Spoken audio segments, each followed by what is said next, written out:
அது உண்மை அப்படின்னா அடுத்த ஜென்மத்துல நான் ஒரு விவசாயி குடும்பத்துல பிறக்கணும்னு ஆசைப்படுறேன்.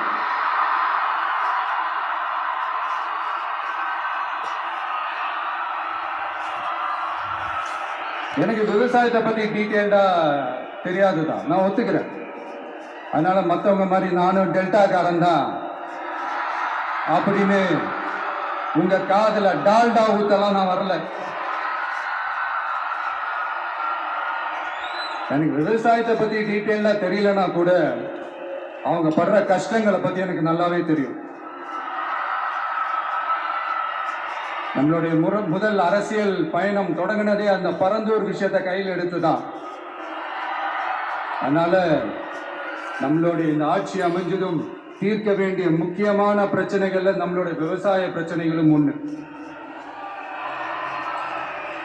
முதல்வர் அவர்களுக்கு இந்த மாதிரி நீங்க அது செஞ்சுட்டேன் இது செஞ்சுட்டேன் அப்படின்னு நிறைய பெருமையா சொல்லிக்கிறீங்களே, ஒரு அடிப்படை ஒரு பிரச்சனையை பத்தி ஒன்று பேசுவோமா? கொஞ்ச நாளைக்கு முன்னாடி ஐநா சபை ஒரு ரிப்போர்ட் ஒன்று வெளியிட்டிருந்தாங்க. அது கூட தினத்தந்தி நியூஸ்ல கூட வந்துச்சு.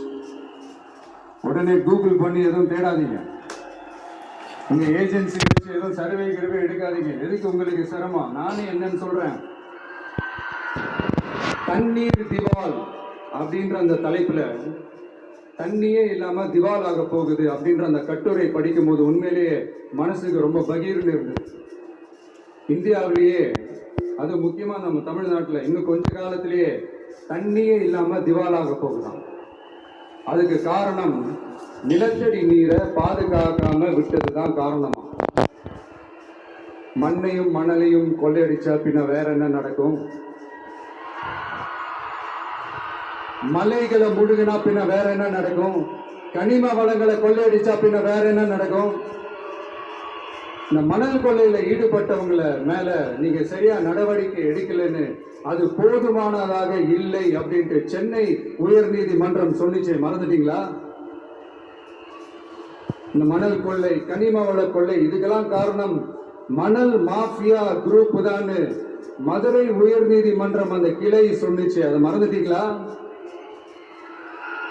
இந்த மணல் மாஃபியா குரூப்புக்கு ஆதரவு அளிக்கிறது யாரு? உங்க திமுக கவர்மெண்ட் தானே. அது இல்லைன்னு சொல்ல முடியுமா? அவங்களோட டீலிங்ல இருக்கிறது யாரு? நீங்க தானே. அது இல்லைன்னு சொல்ல முடியுமா? தண்ணி திவாலாக போகுது, மணல் திவாலாக போகுது, கனிம வளம் திவாலாக போகுது. மொத்தத்துல உங்க ஆட்சியில தமிழ்நாடு திவாலாக போகுது. கடன் மேல கடன் வாங்கிட்டு உங்க கவர்மெண்டே குப்புராட்சி படுத்துக்கிச்சு. உங்ககிட்ட பேசுறதும் ஒண்ணுதான். சரி, அதை விடுங்க.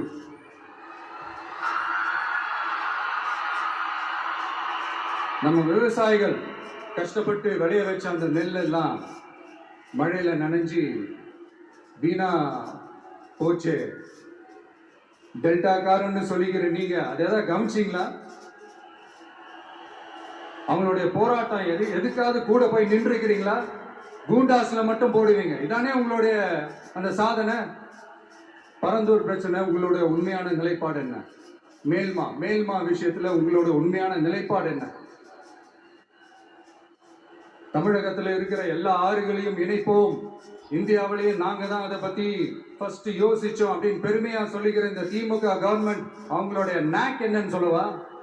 இந்த மாதிரி பெரிய பெரிய திட்டங்கள்லாம் ஆட்சிக்கு வந்த உடனே செய்ய மாட்டாங்க. அந்த ஆட்சி முடிகிற டைம்ல, அந்த கடைசி 6 மாசம், அந்த 1 வருஷம், அந்த 1.5 வருஷத்துல அதுக்கான திட்டத்தை கொண்டு வருவாங்க, அதுக்கான அடிக்கலை நாட்டுவாங்க. அதுக்கப்புறம் எலெக்ஷன் வரும், தோத்துருவாங்க. கேட்டா எங்க ஆட்சி தான் முடிஞ்சிருச்சு அப்படின்னு நாடகம் ஆடுவாங்க. இல்ல, தெரியாம தான் கேட்கிறேன். மக்கள் மேல உங்களுக்கு உண்மையிலே அந்த அக்கறை இருந்துச்சுன்னா ஆட்சிக்கு வந்த உடனே இந்த மாதிரி பெரிய பெரிய திட்டங்கள்லாம் ஸ்டார்ட் பண்ண வேண்டியது தானே. அதனால ஆட்சி முடியும் போது அடிக்கல் நாட்டுறது. ஓட்டுக்காக என்னென்னலாம் பேசுவீங்க, ஆனா மக்கள் இதெல்லாம் நம்புறதுக்கு அவங்க ஏமாளிக்க நினைச்சீங்களா? மக்களே, நம்மளுடைய ஆட்சி அமைஞ்சதும் இந்த மாதிரி பெரிய பெரிய திட்டங்கள்லாம் உடனே ஸ்டார்ட் பண்ணுவோம். அதை அந்த 5 வருஷத்துக்குள்ள அதை முடிக்கவும் ட்ரை பண்ணுவோம். ஸோ இப்படிலாம் நம்ம பேசினா காவிரி பிரச்சனையில உன் கருத்து என்ன, முல்லை பெரியார் பிரச்சனையில உன் கருத்து என்ன, இப்படிலாம் அதெல்லாம் பத்தி உனக்கு என்ன தெரியுமா அப்படின்னு கேட்க ஆரம்பிச்சிருவாங்க. ஐயா, உலக மகா மேதைகளே, ROV, ரிமோட்லி ஆபரேட்டட் வெஹிக்கிள், அதை வச்சு தண்ணிக்குள்ளேயே போய் அணைகளோட உறுதித்தன்மை ஆராய்ச்சி பார்க்கிற வரைக்கும் நானும் எல்லாம் தெரிஞ்சுதான் வச்சிருக்கிறேன். ஒருத்தன் சைலண்டா இருக்கான், அமைதியா இருக்கான்னா உடனே அவனுக்கு எதுவுமே தெரியாதுன்னு நினைச்சிடாதீங்க. சும்மா கருத்து சொல்லிக்கிட்டு கம்பு சுத்திக்கிட்டு இருந்தா எல்லாமே நடந்துருமா? நசன் பேசி பேசி அதை கேட்டு மக்கள் வெறுத்து போயிட்டாங்க. உருப்படியா ஏதாவது யோசிங்கயான்னு மக்கள் நினைக்கிறத யாருக்கு தெரியுதோ தெரியலையோ, எனக்கு அது நல்லாவே தெரியுது. உரிய இடத்துக்கு போய் சம்பந்தப்பட்டவங்களோட பேசி அதுக்கான சொல்யூஷன் என்னன்னு தெரிஞ்சுக்கிட்டு அதை ப்ராப்பரா எக்ஸிக்யூட் பண்ணணும். அடுத்து நம்மளுடைய கடல் விவசாயிகளான நம்மளுடைய மீனவர்களுடைய பிரச்சனைக்கு அப்பப்போ எந்திரிச்சு கடிதம் எழுதிட்டு திரும்ப தூங்க போயிடுவார். அவ்வளவுதான், அதோட அது அப்படியே கிடக்கும். மானே தேனே பொன்மானே இப்படிலாம் கடிதம் எழுதுறதெல்லாம் வேலைக்கு ஆகாது. ஒன்றிய அரசுக்கு அந்த உண்மையான உணர்வு பூர்வமான அந்த அழுத்தத்தை கொடுக்கணும். நம்ம மீனவர்கள் மேல அவங்க கையே வைக்க கூடாது, கையே வைக்க விடக்கூடாது. அவங்களுக்கான அந்த பாதுகாப்பு பக்காவா இருக்கணும். அதுதான் நம்மளுடைய ஒரே அஜெண்டா. மீனவர்களே, அடுத்து நம்மளுடைய ஆட்சி தான். கவலைப்படாதீங்க, தைரியமா இருங்க, உங்களுக்கான பாதுகாப்பு பக்காவா இருக்கும். இப்படி இருக்கும்போது அடுத்ததும் நாங்க தான் அப்படின்னு சிஎம் சார் சொல்லுவாங்க. அதெல்லாம் நடக்கவே நடக்காது. 2வது முறை வந்ததெல்லாம் சரித்திரமே கிடையாது. இந்த சைனால கிரேட் வால் ஆஃப் சைனா கேள்விப்பட்டிருப்பீங்க. அதோடைய நீளத்தை விட பெரிய டாஸ்க் இது. ஆனானப்பட்ட அவங்க அப்பாவாலே முடியல.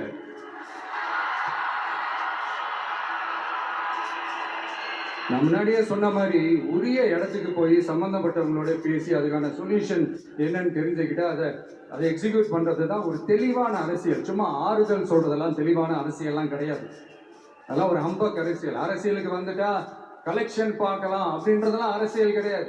உண்மையிலே மக்களுக்கான அந்த உழைப்பு இருக்கணும். அதனாலதான் நாம் அரசியலுக்கு வந்திருக்கிறோம். இது எதிரிகளுக்கு நல்லாவே தெரியும். அதனாலதான் நம்மளை சுத்தி அத்தனை சதிகள். அதுல முக்கியமான சதி என்ன தெரியுமா? இத பாரு, ஒண்ணு நீ இல்லனா நான் இல்லனா நீ இல்லனா நான். நமக்குள்ள வேற எவனும் நடுவில் வந்துடக்கூடாது. நாம 2 பேரால மட்டும்தான் மக்களை ஈஸியா ஏமாத்த முடியும். இந்த விஜய் வந்ததுனால நமக்கு பொழப்பே போச்சு. மக்கள் வேற அவனை தான் நம்புறாங்க. நாம வெளியே அடிச்சுக்கிற மாதிரி அடிச்சுக்கிட்டாலும் உள்ள நம்மளுடைய டீலிங் பக்காவா இருக்கணும். மக்களோட ஃபீலிங்ஸை பத்திலாம் நமக்கு கவலை இல்லை. நமக்கு டீலிங் தான் முக்கியம். மாத்தி ஆட்சிக்கு வந்துடலாம்னு நினைச்சோம். ஆனா அது நடக்காது போல் இருக்கு. அதனால நீ என்ன பண்ற? எஸ்ஓபின்னு போட்டு ஒரு பக்கம் அவனை தடுத்துரு, இன்னொரு பக்கம் அவன் மேல பழி போட்டு நானும் தடுத்துறேன். என்ன ஓகேவா? டீலிங் ஓகேவா? ஓவர்.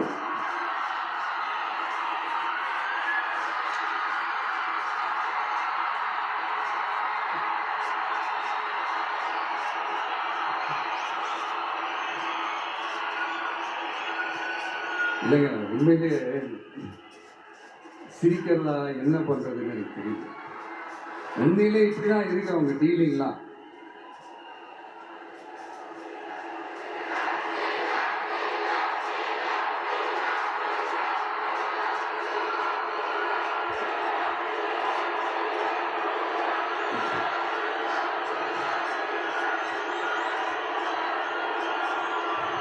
இப்படி பழி மேல பழி போட்டு கரூர்ல ஆரம்பிச்சு நம்ம ஜனநாயகன் படம் ரிலீஸ் வரைக்கும். ஆனா அந்த ரிலீஸ் பிரச்சனையில நிறைய பேர் குரல் கொடுத்தாங்க. முக்கியமா நம்மளுடைய முதல்வர் அவர்கள் கூட பூசி முழுகி பட்டும் படாம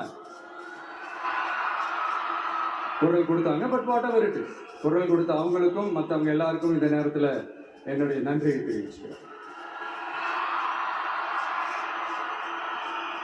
இப்படி நாம ஒன்று வெளிப்படையா பேசுறதுனால சிஎம் சாரோட மனநிலை இப்ப எப்படி இருக்கும் தெரியுமா? ஏற்கனவே கட்சிக்காரங்க தொல்லை தாங்க முடியல, தூங்க விட மாட்டாங்க. இந்த விஷயம் வந்து தூங்க விட மாட்டான். நம்ம பாட்டுக்கு ஹைவேல சைக்கிள்ல சோலாவா போலான்னு நினைச்சோம். இவன் நாரானா மக்கள் சக்தியோட வந்துட்டு இருக்கான். இவன் தான் கேள்வி கேட்கிறான்னு பார்த்தா மக்களையும் கேள்வி கேட்க வைக்கிறான். 1000 ரூபாய் கொடுத்துட்டு இருந்தோம், 5000 ரூபாய் கொடுத்து ஏமாத்தலான்னு பார்த்தா அதையும் கேள்வி கேட்க வைக்கிறான். விசில் சத்தம் வேற விண்ண முட்டுது. கூட்டணி கட்சிகள் தொல்லை வேற தாங்க முடியல. இவன் பண்ற பிரச்சாரத்தை முடக்கலான்னு பார்த்தா அப்பவும் மக்கள் அவன் பின்னாடி தான் நிக்கிறாங்க. என்ன பண்றது ஏது பண்றதுன்னு தெரியாத ஒரு மனநிலையில இருப்பாரு. ஆனா சார், நீங்க இந்த விஜயம் முடக்கலாம். ஆனா ஒவ்வொரு வீட்டில் இருக்கிற ஒவ்வொரு விஜயையும் உங்களால முடக்கவே முடியாது.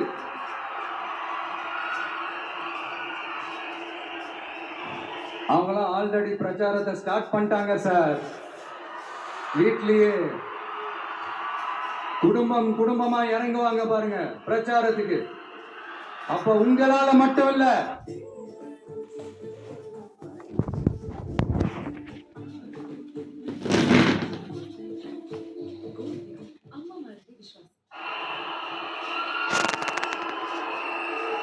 நம்ம டவுன் சவுத்துல ஒரு ஊர்ல உங்க அப்பாவுக்கு வெங்கல சிலை வைக்கணும்னு ட்ரை பண்ணீங்கல்ல, அதுக்கு சுப்ரீம் கோர்ட் என்ன சொன்னாங்க?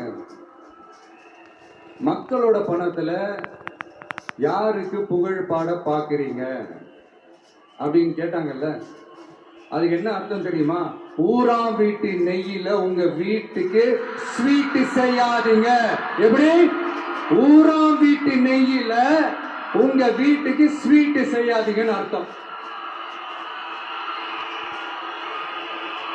மக்களோட ஒரு அடிப்படை வாழ்வாதாரத்துக்கு ஏதாவது பிரச்சனைக்குன்னு கேட்டா நிதி சுமைன்னு சொல்றீங்க. செல வைக்கிறதுக்கு மட்டும் எங்கிருந்து சார் காசு வருது?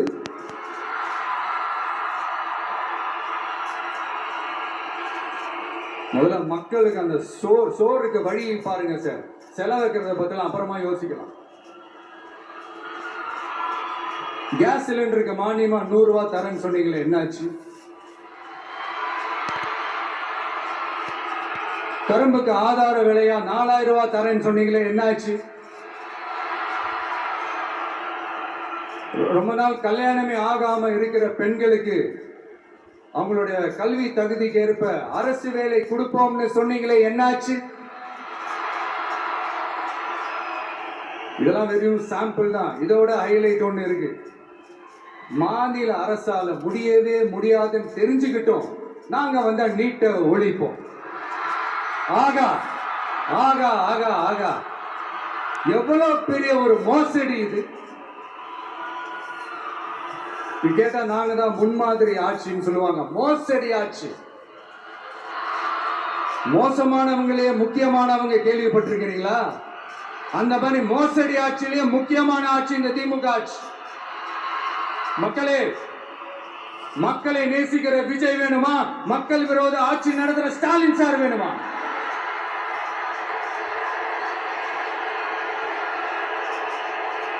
இந்த விஜய் நம்புறீங்களா, ஸ்டாலின் சார் நம்புறீங்களா?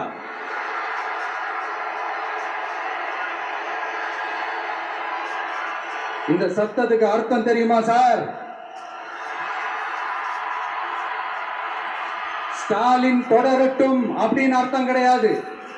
தீய சக்தி திமுக ஆட்சி மறையட்டும், தூய சக்தி டிவிகே ஆட்சி வரட்டும். நானும் உதிக்கட்டும்னு சொல்லாமன்னு நினைச்சேன், பார்த்தா அதை வேற திருச்சி பேச ஆரம்பிச்சிருவாங்க. திருநெல்வேலியில, நாங்குநேரியில இப்போ ரீசெண்டா ஒரே லைன்ல சொல்லணும்னா, நம்ம நண்பர் ஒருத்தர் ட்வீட் போட்டிருந்தாரு, அதையே சொல்றேன். ஸ்டாலின் தொடரட்டும், சட்டம் ஒழுங்கு சந்தி சிரிக்கட்டும். இதுதான் அந்த பிரச்சனைக்கு ஒரே லைன்.